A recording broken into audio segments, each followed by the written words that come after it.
The next tab we come to as we move from left to right is the Home tab. Here, you start to see both visible and grayed out icons in the ribbon. For each of the remaining tabs, the ribbon will be broken into sections.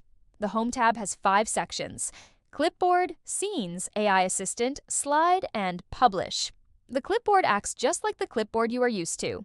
Except in Story View, you can use it to copy, cut, and paste individual slides, or a group of slides, which Storyline calls scenes.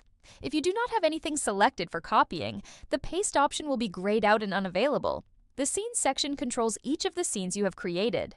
In this section, you can add a new scene or assign which scene will be the lesson's starting scene. When you select a scene and then the index icon, you are able to renumber that scene to whatever number you wish. This can be a quick and easy way to reorder your entire lesson. The next section is the AI Assistant.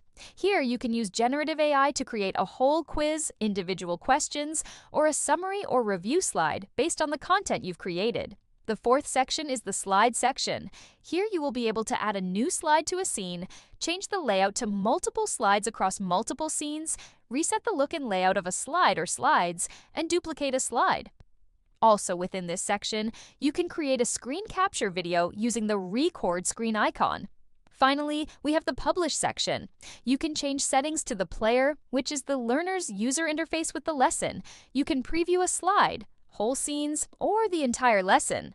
Then, when you are finished developing, you can publish your lesson so others can view it.